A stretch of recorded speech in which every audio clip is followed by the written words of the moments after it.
പതിഞ്ഞിങ്ങനെ നിൽക്കണാണ്. ഇപ്പം ഇതിൽ കുറച്ച് പെൺമുട്ടുള്ളൂ.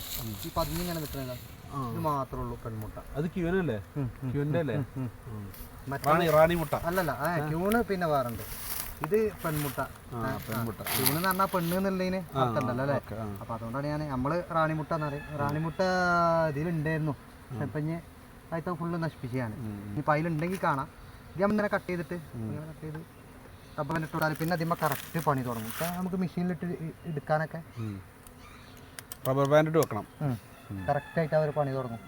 ഒക്കെ നമ്മളിങ്ങനെ സ്റ്റോക്ക് ചെയ്ത് എല്ലാ കാര്യങ്ങളും റെഡിയാക്കി വെച്ച് ഇങ്ങനെ എടുക്കണം.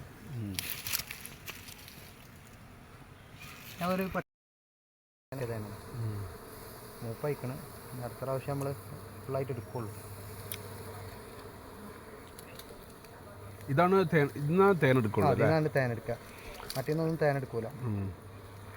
അപ്പോൾ ഇതിൽ റാണീനെയൊക്കെ എങ്ങനെ ഐഡൻറ്റിഫൈ? റാണീനെ ഞാൻ അടിയിൽ കാണിച്ചു തരാം. അത് ചിലപ്പം ചിലതിൽ പെട്ടെന്ന് കാണും. ഇത് തേൻ ചേമ്പറാണല്ലേ? Honey chamber. Honey chamber.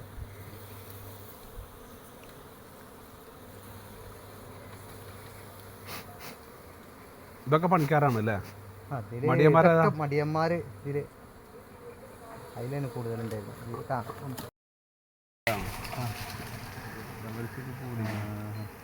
ദമ്മാണ് കിട്ടുന്നത്.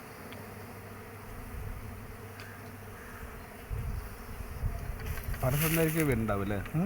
പല സ്ഥലത്തുനിന്നായിരിക്കും ഇവിടെ ആൾക്കാരൊന്നുമല്ലേ. ഇങ്ങനെ ഇവിടെ നല്ലൊരു ഏരിയയാണ്.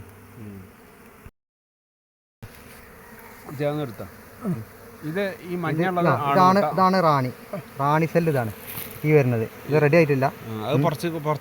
പുറത്തേക്ക് ഒന്നും കൂടി തള്ളി നിൽക്കും. റോയൽ ജെല്ലി 2.5 ലക്ഷം റുപ്യ വില ഉണ്ട് ഇതിന്. സാധനത്തിന് കിലോൻ്റെ. നമ്മുടെ ശരീരത്തിന് നല്ല പവർ ഉണ്ടാവും. ഇത് ശരിക്കും പുതിയ ക്യൂൻ ഉണ്ടാവുന്ന സാധനമാണ്. അതന്നെ. പിന്നെ നമ്മൾ അതൊക്കെ മടിയന്മാരല്ലേ? അതൊക്കെ മടിയന്മാരാണ്. അല്ല, അത് മടിയാനല്ല. അത് അതിലുള്ള വേറെ ഐറ്റംസ് നല്ല വർക്കിംഗ് ഉള്ള ഐറ്റാളാണ്. മൂടിങ്ങനെ കിടത്തിട്ട് ഐറ്റങ്ങളൊക്കെ നല്ല ഐറ്റകൾ കുത്തിയാൽ നല്ല വേദനക്കാറ് ഐറ്റംസ്. നല്ല വർക്കിംഗ് ഐറ്റാണ്. മടിയന്മാരപ്പോൾ ഇതിൽ കുറവാണല്ലോ. മടിയന്മാർ കുറവാണ്. അതുകൊണ്ടാണ് അതിൽ ഇത്രയും മുട്ടകൾ.